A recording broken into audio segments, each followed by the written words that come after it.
Let me tell you something that changed my life. There's a difference between being broke and being poor. Broke is a situation. It's temporary. But poor is a mindset. Poor is a decision.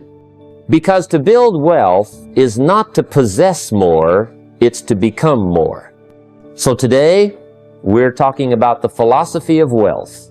We're going to walk through the shift from survival to strategy, from routine to results, from scarcity to wealth. You can't earn more until you become more. Now, when I first heard that, I thought it was just another clever phrase. But over time, I learned through painful trial and glorious error that it wasn't just a clever phrase. It was the blueprint to wealth.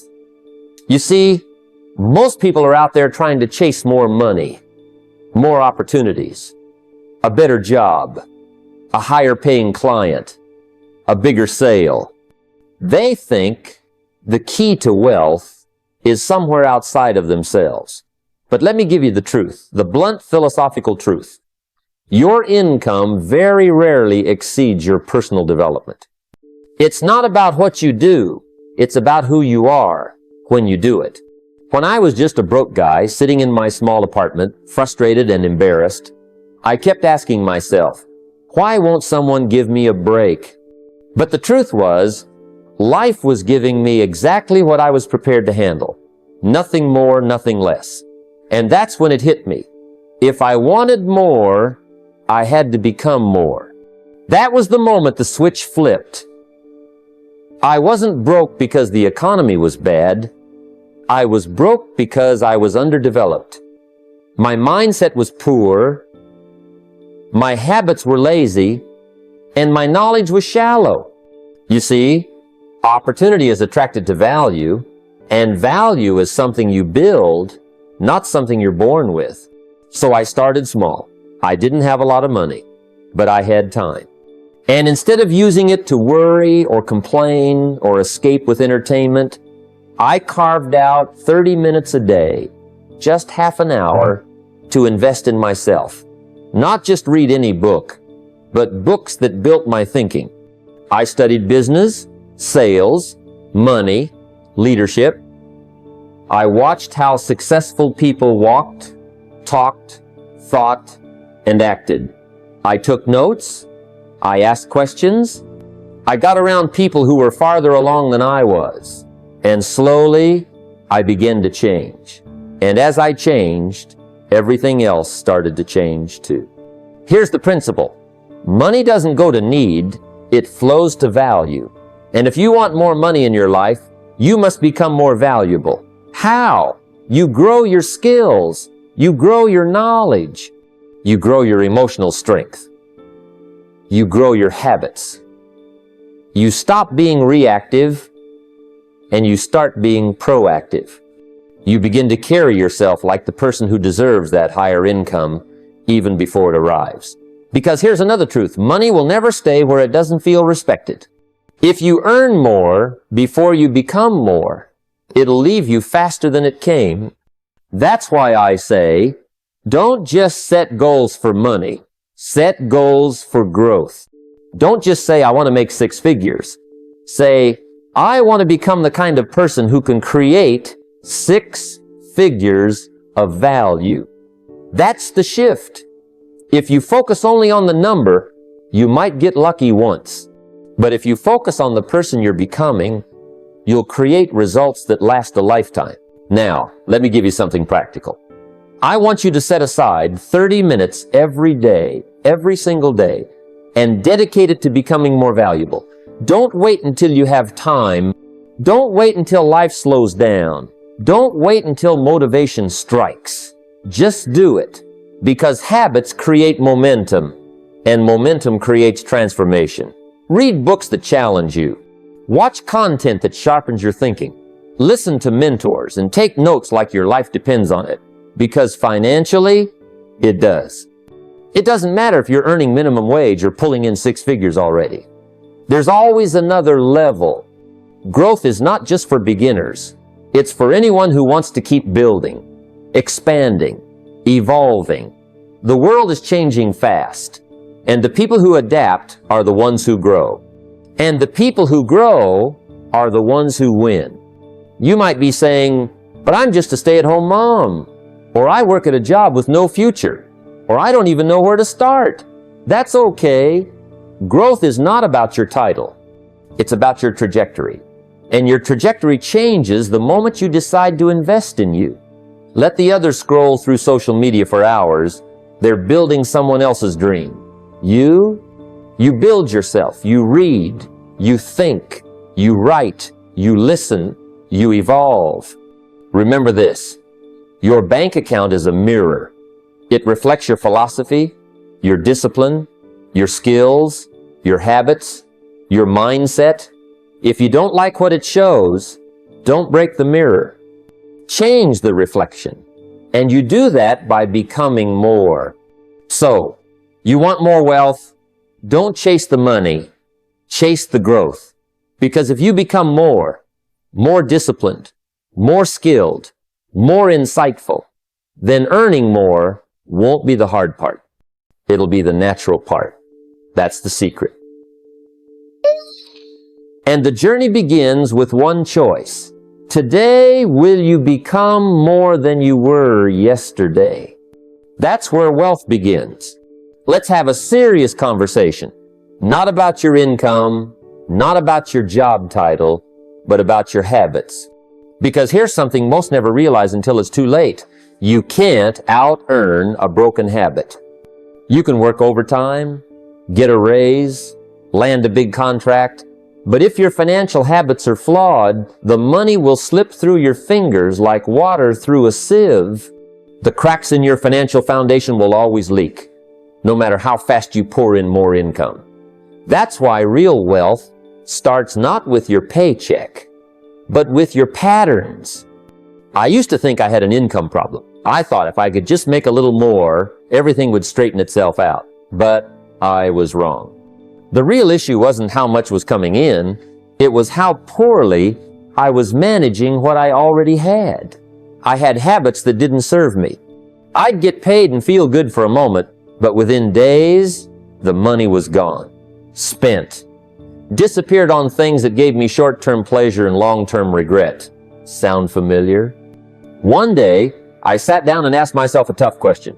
What's the real cost of this habit? Not just the dollars, but the delay in my dreams. That spontaneous shopping spree, that wasn't just $100 down the drain. It was a missed opportunity to invest, to grow, to become. And that's when it clicked. I didn't need more money. I needed better habits. See, most people try to resist their bad habits. They think willpower is the answer. I'll stop spending. I'll stop eating out. I'll stop wasting money. But resistance without replacement is a losing game. You get tired. You get frustrated. And eventually, you go back to the old behavior because there's nothing new to support the shift. Here's the strategy that works. Don't just resist the habit, replace it. Swap it out for something that pulls you toward wealth. Because when you remove a bad pattern, nature abhors a vacuum. You have to fill that space with something productive, or the old behavior sneaks right back in, sometimes even stronger. Let me give you an example. I used to get that itch. Maybe you felt it too. The desire to reward myself after a hard day. For me, it meant impulse shopping. Something new. Something shiny. Something that felt like progress, even though it wasn't moment. It felt good in the moment, but the feeling was always short-lived. Eventually, I replaced it with something better. I made a new rule. Every time I felt that itch, I'd watch a 10-minute video on investing or personal finance. Or I'd pull out my notebook and write one idea to increase my income. The need for a reward didn't disappear, but now I was feeding it with a new habit, one that actually built me instead of broke me. Maybe for you it's not shopping. Maybe it's subscriptions you don't use, or food delivery 5 nights a week.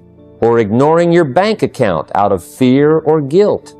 Whatever it is, I want you to find just one, only one, for now. Name it, own it, and then design a replacement, a new habit, one that leans you forward instead of dragging you back. Start simple. You don't have to overhaul your life in a day. You just have to take back control of the steering wheel. For example, if you check social media first thing every morning, replace it with checking your bank app. Know where you stand before the world starts pulling you in 100 directions. Or if you spend hours scrolling aimlessly at night, replace 30 of those minutes with reading a chapter of a wealth-building book or journaling about your finances. Bit by bit, decision by decision, you start to build the identity of a person who handles money with wisdom, not weakness. Here's the truth. Your financial habits are writing your future in ink. Every dollar you waste is a dollar that could have compounded. Every decision you avoid is a door you've closed. And I'll tell you something else. Wealth is not a reward for effort. It's a reflection of discipline. You could be the hardest working person in the room, but if your habits sabotage your effort, you'll still struggle. You'll still stay stuck. So let's fix that. Let's start today. Grab a piece of paper and write down one habit you know is costing you. Then write down a simple, clear wealth habit you can use to replace it. Maybe it's instead of browsing shopping apps, I'll watch a finance video. Or instead of eating out for lunch, I'll bring food and transfer the $10 I saved into a savings account. The replacement doesn't have to be huge. It just has to move you forward. And then stick to it, day after day. You'll feel resistance at first. That's normal. But don't stop, because after a few weeks, that new habit becomes your new normal. And when your habits change, your identity changes. And when your identity changes, your future changes. So if you're serious about escaping the cycle of financial frustration, stop looking at your income and start looking at your habits. Because in the end, it's not how much you make, it's what you do with what you make that separates the poor from the wealthy. And that choice, my friend, is yours to make. Let me tell you something important right now, something that changed the direction of my life. Wealth is not reserved for the high earners. It's not about how much you make. It's about what you do with what you make. I've seen janitors retire with more money than doctors. I've met secretaries who outsaved executives. And I've come to understand that the secret is not the size of the paycheck, but the structure behind it. You see, I started broke. Not metaphorically, broke. A pocket full of hope and not much else. And when you're living on a small income, it's easy to tell yourself a story. When I start earning more, then I'll start saving, then I'll start investing. Then I'll get serious. But that's not how wealth works. That's not how discipline works. The truth is, if you can't manage $10, you won't manage $10,000. If you can't save from a small paycheck, you won't suddenly develop that muscle when the paycheck grows. What you do with a little determines what you'll do with a lot. So the first thing I learned, and I learned it the hard way, is that you must master the habit of saving first, even if it's tiny, even if it feels laughable. Because the habit is more important than the amount. If you can put away $1 a day, you're not just saving, you're building character, you're building rhythm, you're building intention. You're saying to your future self, I can be trusted. Start with $1, just one. Set it aside every day. Automate it. Don't leave it up to chance or memory. Build a system that moves it out of your spending account and into savings before you can even touch it. And then, here's the magic. Increase it by $1 every week. Week 1, save $1 a day. Week 2, $2 a day. By week 52, you're saving $52 a day. Now, you might not get all the way to $52 depending on your income, but the principle remains. Stretch yourself little by little. And you might ask, what's the point of saving $1? That's not wealth, but that's where most people are wrong. That dollar represents something bigger. It represents a decision. It represents your future. It's the seed of a tree that will grow if you tend it with consistency.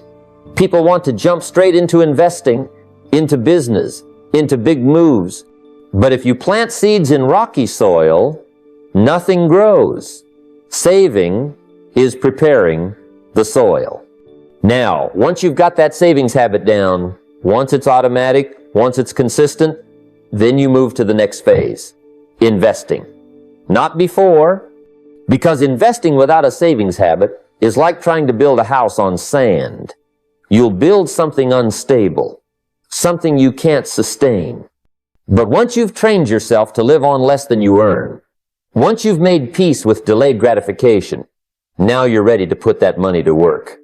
And again, I'll say it, it's not about the size, it's about the structure. You can start investing with $5, $10, $20. There are platforms now where you can buy fractional shares of the world's best companies. Own a little piece of Apple. Own a little bit of Amazon. Begin the habit. Start the ownership journey. Because here's something I discovered. The wealthy own things. Everyone else rents or consumes. They own businesses, stocks, real estate. So even if it's just a small piece, start owning. I remember setting up my first automatic investment. It was tiny, almost embarrassing, but I did it. Every month, the money came out, and I didn't touch it. And a year later, I looked at the account and saw something incredible. Growth. Not just of the money, but of my mindset. I was becoming someone else. Someone who built instead of spent. Someone who thought long-term instead of short-term. That's what small beginnings do. They shift who you are. And don't let the world lie to you. Don't believe the myth that you need to wait until you're wealthy to build wealth. That's backward. You build wealth to become wealthy. You start where you are, with what you have, and you build. You build by saving $1. You build by living on less. You build by saying no to things that steal your future and yes to things that buy your freedom. So, if you're sitting there thinking, I can't do this because I don't earn enough, let me lovingly say, that's not true. What's true is that your habits are stronger than your paycheck. Your mindset is worth more than your hourly rate. And your discipline is your true income stream. The dollar doesn't matter as much as the decision. Make the right decision, and the dollars will eventually follow. Start today. Don't wait for your income to change. Let your behavior change first. Because when your behavior changes, your circumstances follow. That's how you build wealth on a low income. Not with luck, not with miracles, but with structure, discipline, and vision, starting with $1. I used to think that more income would solve all my problems. I thought if I could just earn more, then the stress would go away, the bills would be handled, and maybe, just maybe, I'd get ahead. But let me tell you something that hit me hard one day. If you don't change your system, your income won't matter.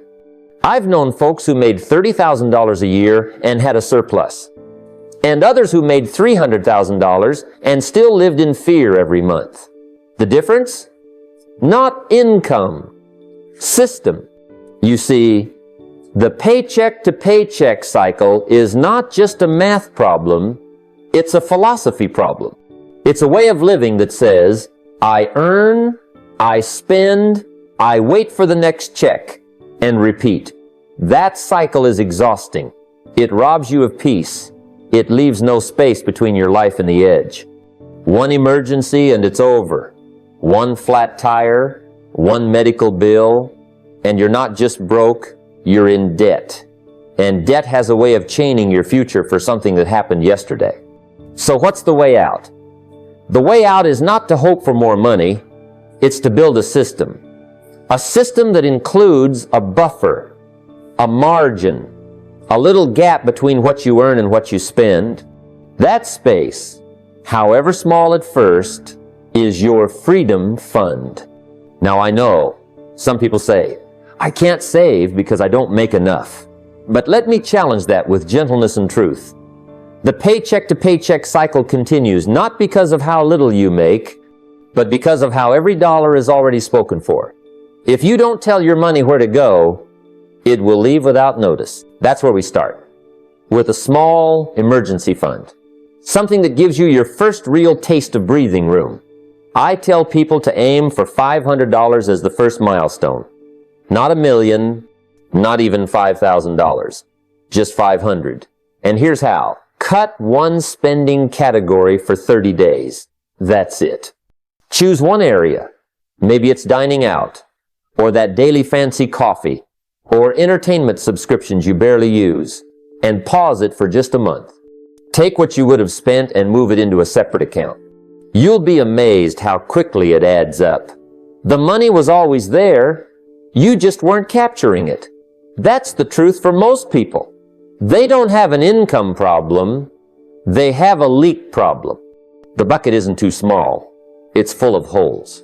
When I was first trying to break the cycle myself, I did this exact thing. I looked at my bank statements, not fun by the way, and circled every transaction that wasn't necessary. Just for 30 days, I went without them.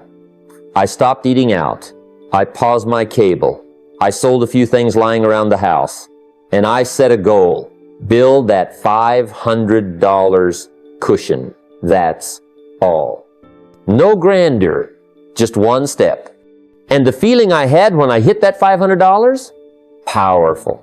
Not because it was a fortune, but because it represented control. For the first time, I was a little ahead.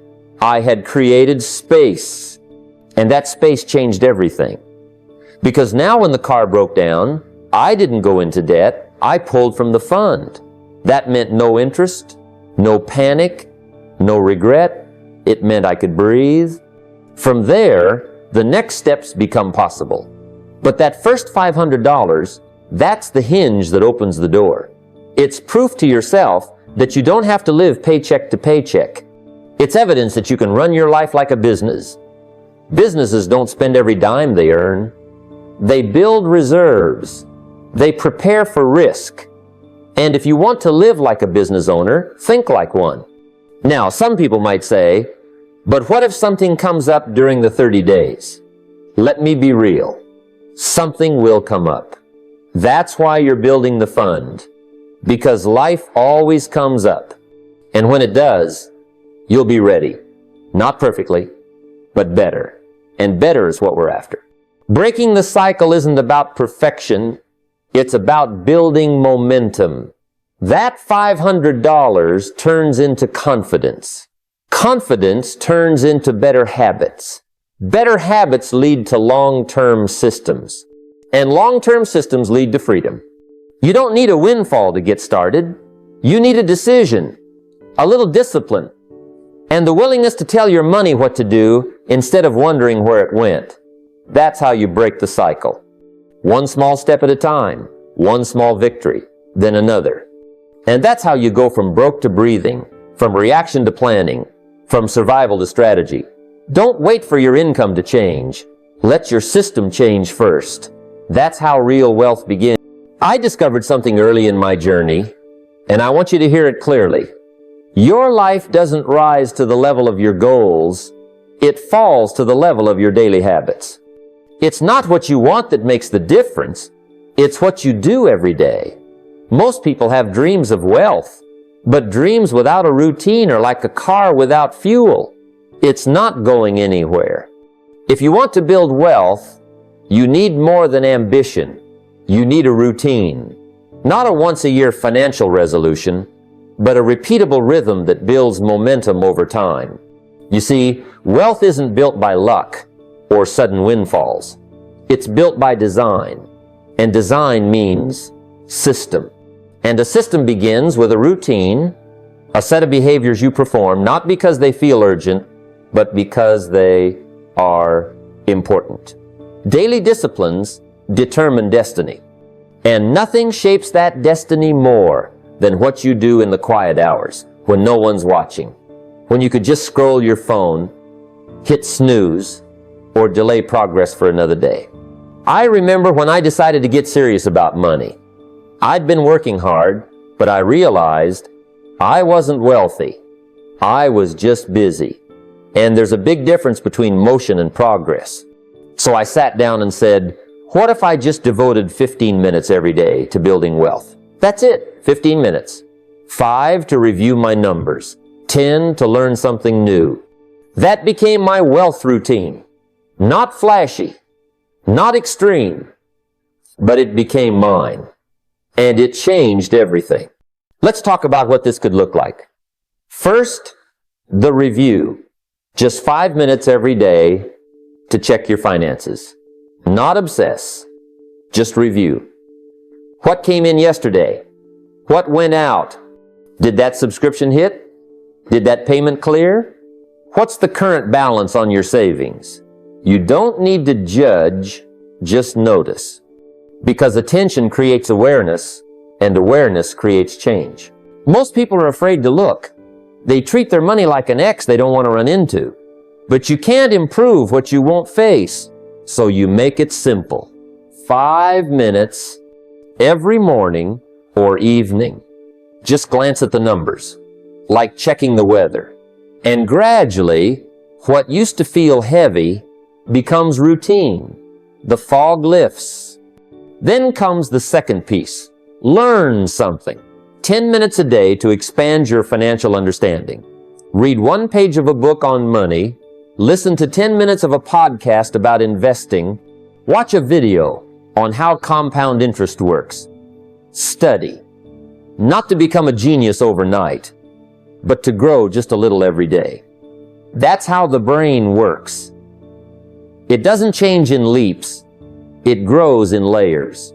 And let me say this, 10 minutes may not seem like much, but over a year, it adds up to over 60 hours of learning.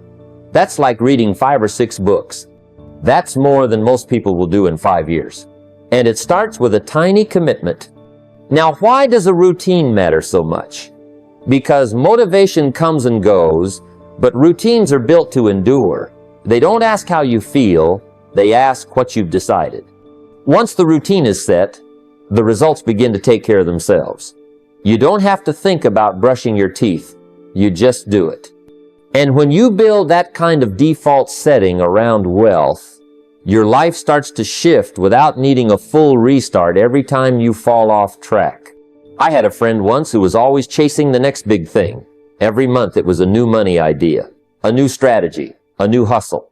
But what he lacked was consistency. He never had a routine, so every time life got hard or busy, everything stopped. No progress, just restart after restart. Meanwhile, another friend of mine, less talented, less lucky, just committed to 15 minutes a day. In 5 years, his net worth quietly grew. He wasn't flashy, but he was faithful. And that made all the difference.